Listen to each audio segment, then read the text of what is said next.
Bonjour, j'espère que vous allez bien. Voilà, je suis ici pour une autre vidéo aujourd'hui. Et donc aujourd'hui, en fait, le message qui m'est demandé de vous passer, c'est vraiment par rapport à la vie en général et par rapport en fait à ce qui est euh, pas juste important, mais là où il est crucial de porter son attention, en fait. Donc, moi, j'aimerais vous poser la question aujourd'hui, c'est, tiens, où est-ce que vous perdez votre énergie et où est-ce que vous sentez que vous la gagnez? Et en fait, arriver vraiment à faire la balance entre les deux et à choisir, en fait, pas spécialement à vous...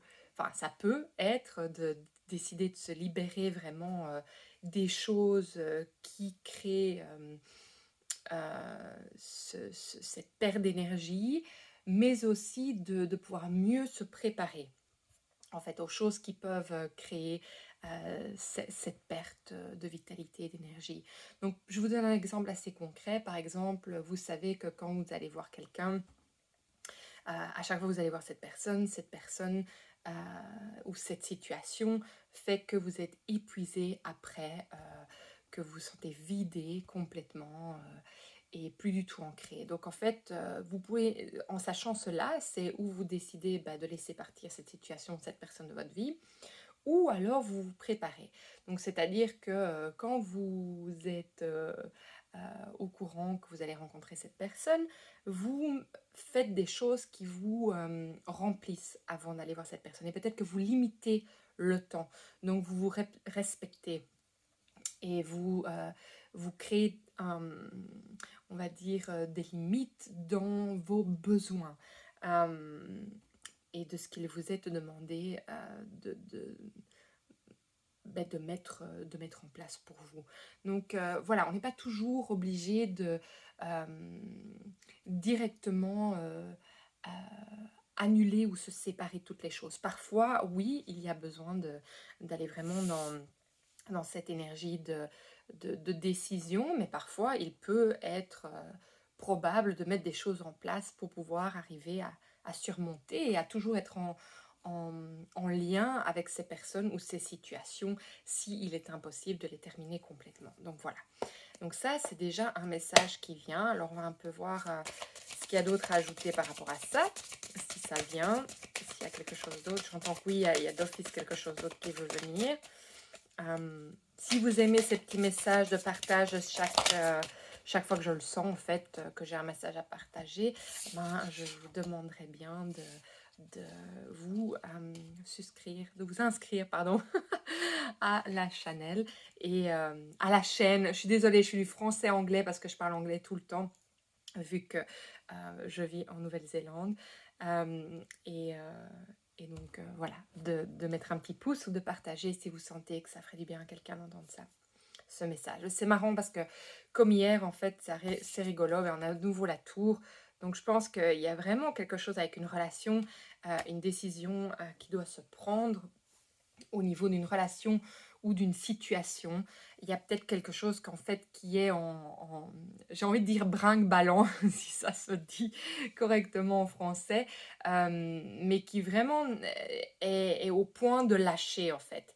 Et donc, moi j'ai l'impression, j'entends le mot recoudre, il y a quelque chose à recoudre, donc ça veut dire qu'on peut réparer, ou il y a quelque chose qui va s'éteindre en fait, j'entends. Donc ça, c'est vraiment une décision personnelle.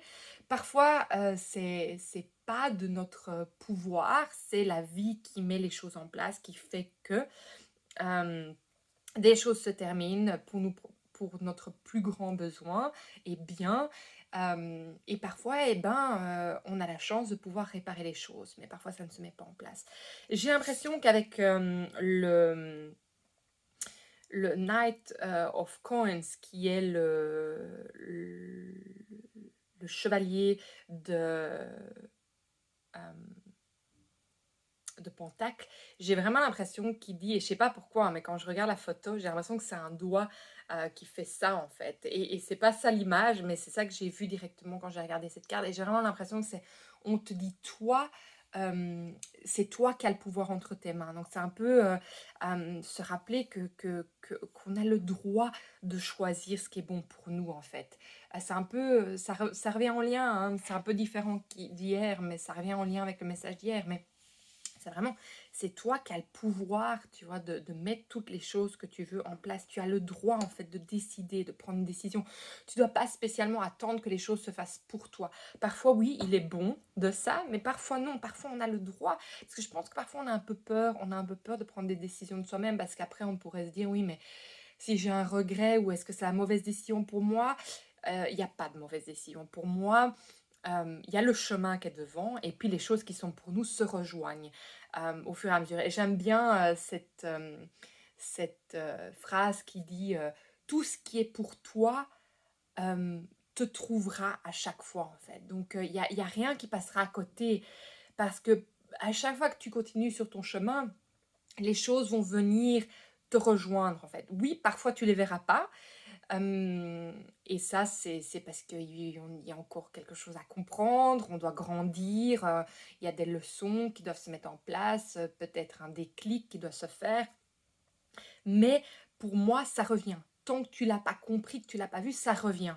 Donc c'est la même chose pour moi, les choses qui doivent être pour toi, elles se manifesteront d'une manière ou d'une autre, jusque quand tu es capable de l'apprendre, de l'honorer et de la voir et de la mettre en place. Et c'est rigolo parce que de nouveau, on a 4 cartes qui sont venues en même temps, ici dans le tarot. Et c'est assez chouette parce que, donc on a le 3 de coupe, on a le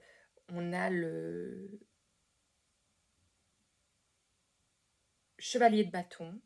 Et c'est pas le chevalier, hein, je me trompe à chaque fois. Si, c'est le chevalier. Je me trompe entre le page et le knight, c'est pas grave. Je vais suivre mon intuition sur où je suis amenée et puis ça ira bien. Et le 6 de coupe. Et puis à l'envers, on a la reine de bâton. Alors pour moi, ces 4 cartes qui viennent en même temps, j'ai vraiment l'impression qu'il y a quelque chose qui est surpassé. Il y a quelque chose qui est surpassé et ça c'est parce qu'il y a un retour en la confiance en soi.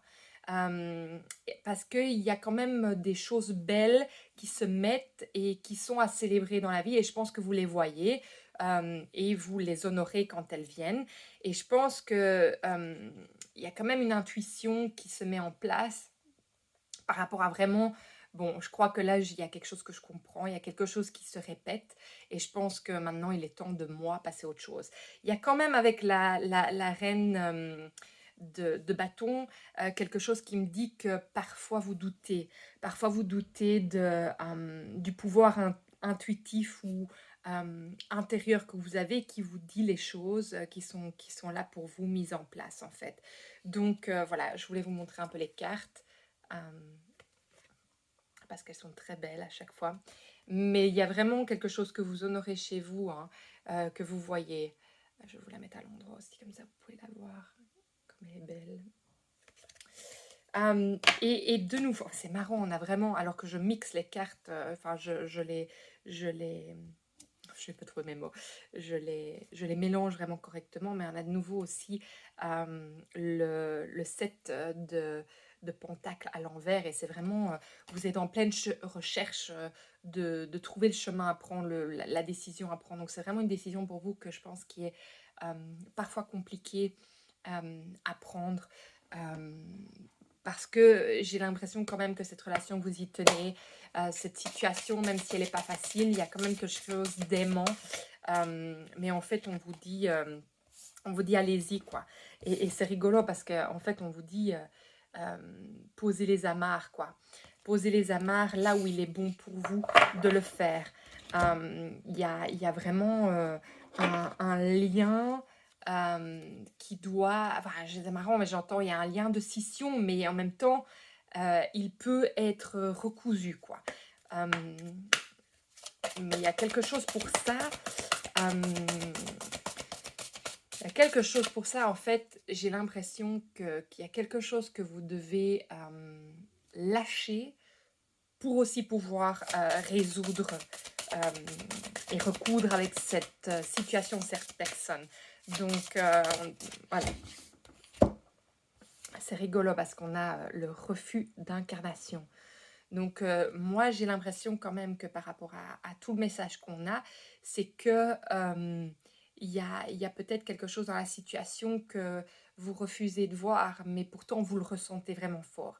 Et donc, j'ai l'impression que quand on dit poser les amarres, c'est il est temps vraiment de faire face à ce défi, à cette chose qui est vraiment là devant vous et arrêter de passer au-dessus, de passer de vos besoins. Et on sait que c'est pas facile, mais que grâce à ça, vous allez pouvoir ou résoudre ou lâcher prise sur le fait que cette situation est en scission complète en fait. Voilà, écoutez, c'est tout ce que j'ai pour aujourd'hui comme message, mais j'espère que ça peut vous aider en tout cas, euh, parce que c'est des messages qui sont assez exceptionnels à chaque fois et qui viennent nous aider dans la vie de tous les jours en tout cas. Et c'est beaucoup sur le relationnel, mais je pense que voilà, on est en relation non-stop avec le monde extérieur à nous-mêmes et le monde extérieur nous montre les parties de nous qui doivent encore être guéries. Donc je pense que c'est vraiment, en fait, au lieu de prendre mal les conflits qui se passent à l'extérieur ou les choses qui ne sont pas tout à fait à plat, je pense que c'est de prendre toujours comme un cadeau de ce qu'il y a comme avancement, comme évolution à faire au niveau de nous-mêmes. Donc voilà, je voulais juste vous partager ça pour aujourd'hui. Je vous embrasse très fort et j'espère vous voir dans une des autres vidéos. Au revoir.